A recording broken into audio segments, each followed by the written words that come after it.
very much made in the United States because we made good clothes. Our clothes held up. Okay? Now, what has happened to our manufacturing jobs? They went overseas. And when you say they went overseas, what you're arguing is they're outside the country. Right? Now, why did they go outside the country? Now you notice inside of all of this argument is that what our people need are jobs. Why do the jobs that we need so badly, why did they go outside the country? You said why?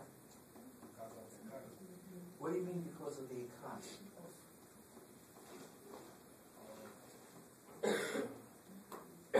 Because what do you mean? They want to make more money. And so, let me finish it. So how do they make more money? By sending the jobs out.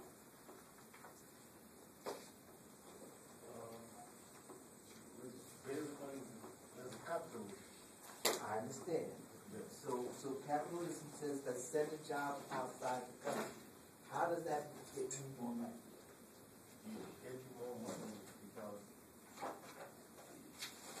you're going to spend less money overseas more than spend here.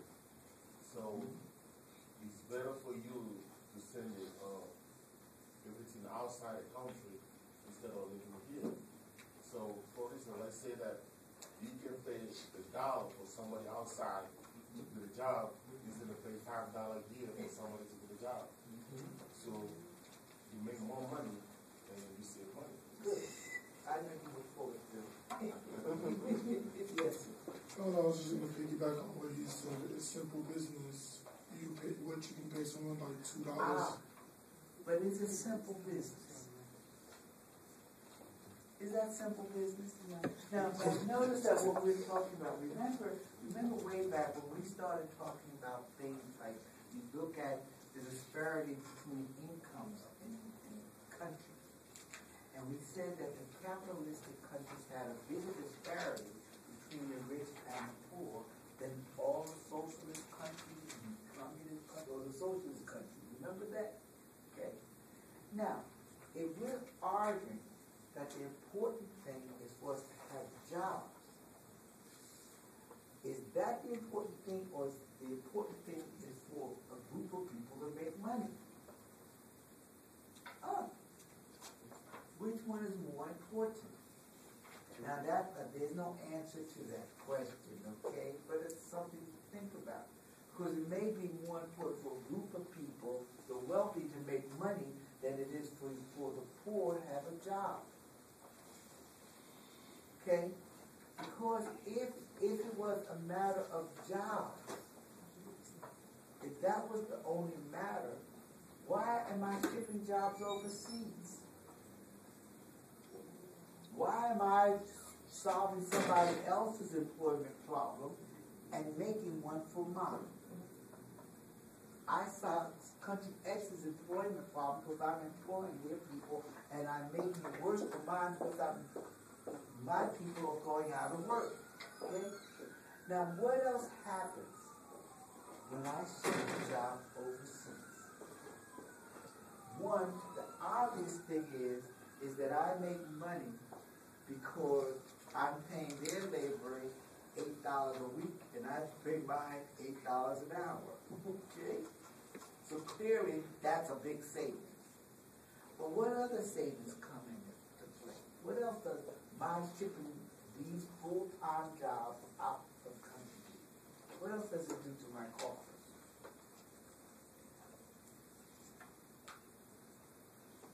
Well, let's look at what is it that the American laborer starts demanding from their employers? What do the things that if you have a job, if you go for an interview of you on a job, or what we used to always talk about, what are the things that we wanted when we worked for a company? Benefits. What are benefits? Health care, pensions, all of of those kinds of things, okay? Now, but when I ship it overseas, those folks aren't talking about health care. They're not talking about pensions, okay?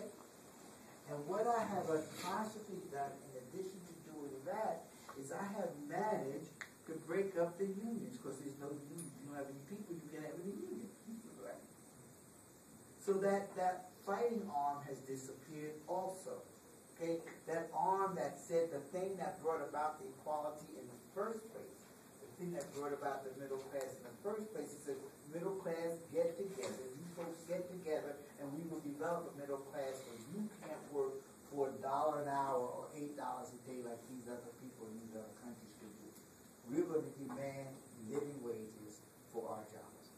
Okay, so now we've done that. Okay, so.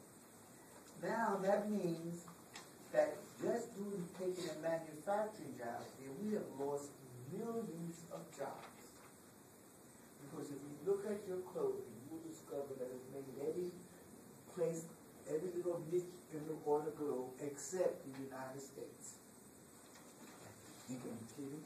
Look at your label. Okay? If you look at a label, if you buy 3 shirts, 4 shirts, and say they all say Van Heusen or whatever on the shirts, I guarantee you that if you look at the label, you'll find that they were made in 3 or 4 or 5 different countries. You buy 5 shirts, they're made in 5 different countries. Okay? That's what we do. Now, so that meant that we lost the jobs, and what does that mean? Okay? We lost. That meant that when you were working, you had a stable job in this industry because you worked every day. The kids saw you going to work, everybody was happy. Okay? Now what has happened? Now we moved from there, moved away from our good paying benefits, and these jobs have been replaced by retail sales clerks, cashiers, food preparers, waiters, okay? Now notice that most of these are low-paying jobs, and what else is critical about them? There are no benefits. Okay? So now you've got all of that coming into play. Okay? Now, let's go one step further. What does a loss of a job do to a community? Say you have a factory in your community, doing whatever. Okay? Now, I think, just look at something. Can we talk about somebody like LeBron James? No. Okay? LeBron James played for the Cleveland Cavaliers. He's a basketball player, right? Now, remember he left Cleveland to go to Miami? And the people in Cleveland had a fit. They hate him with a passion. Why do they hate LeBron James? He still plays just as good, maybe even better, okay? Why do they hate him? Why do they hate LeBron James? Now remember, we're talking about jobs. Why? Why do they hate him? Well, now let's talk about what he does and what a job does or a factory does when it leaves your community. Whenever his team was playing, okay, what do you think happened to their stadium? It was packed.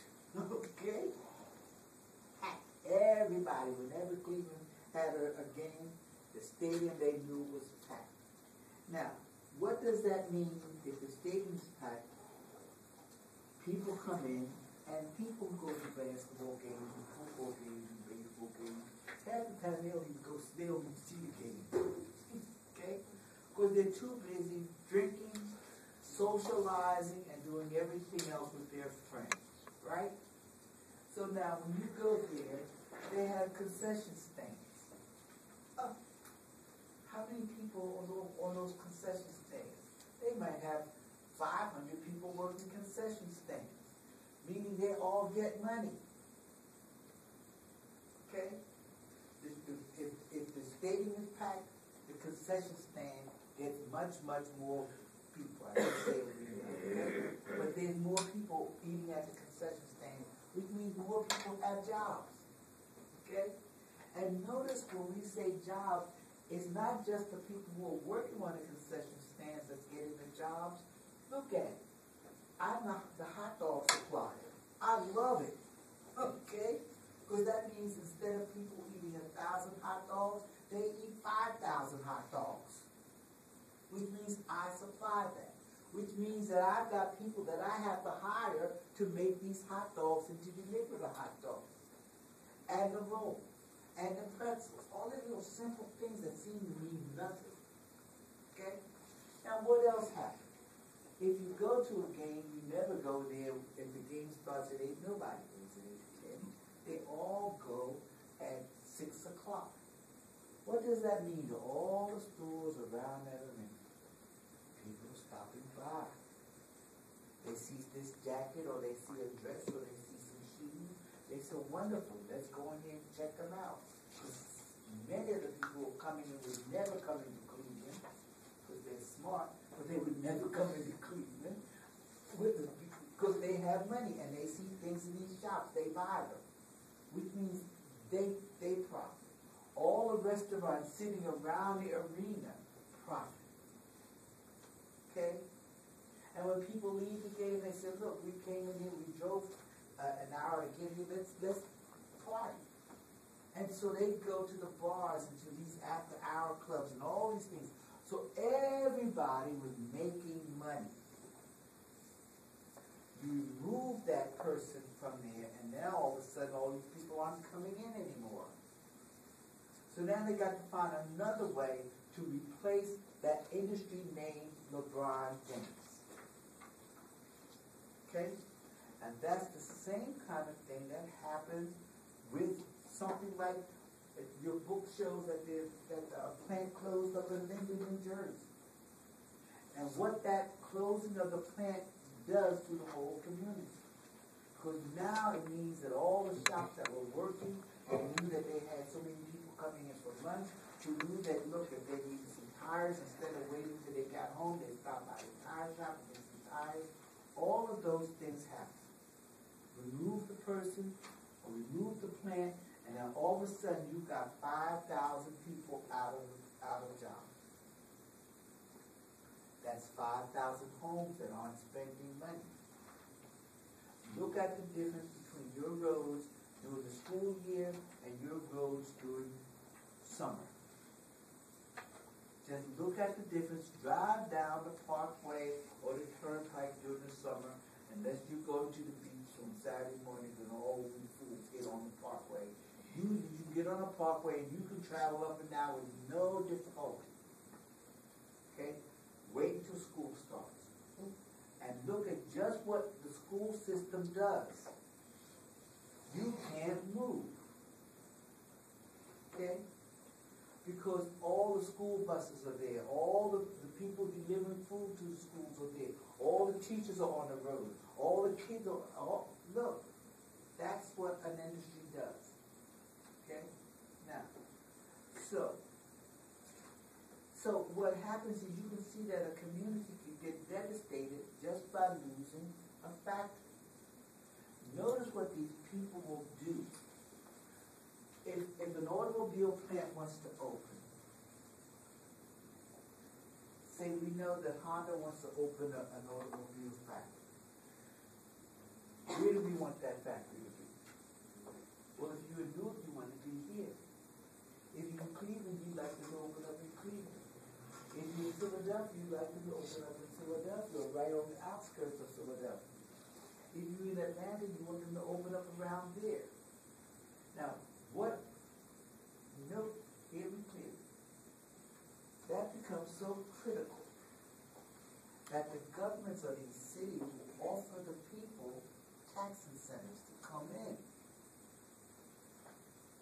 And it's estimated that the last time somebody burning a Mercedes plant, the plant costs the city, okay, something like $100,000 per job in tax incentives to get the people to move there. Because the city says, bring the job, bring it here, okay? And we will give you this trade-off, or we'll do this for you, we'll do all of that, so you can put our people to work. Okay? Now,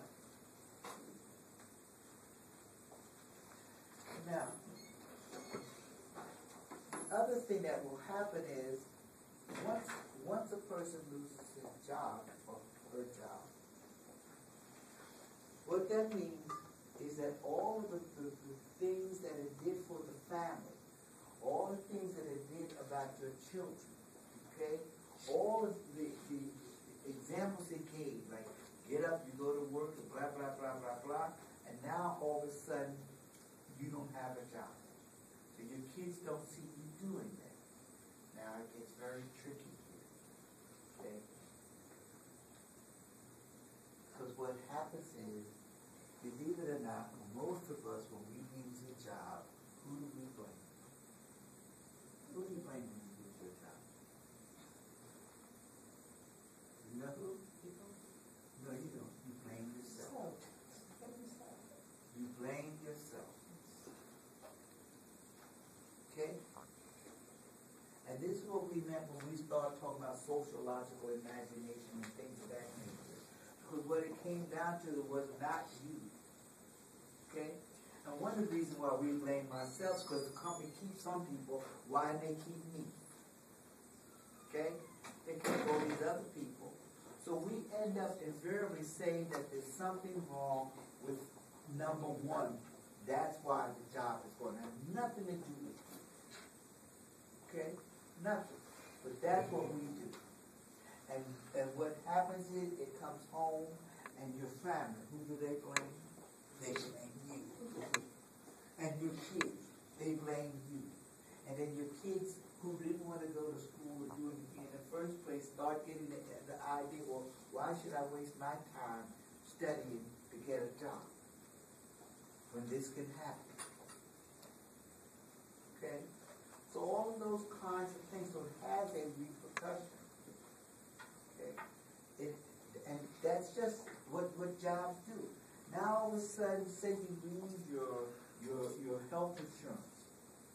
Okay? You do all of those kinds of things. Now, I want to just check if you have a comment, please make it.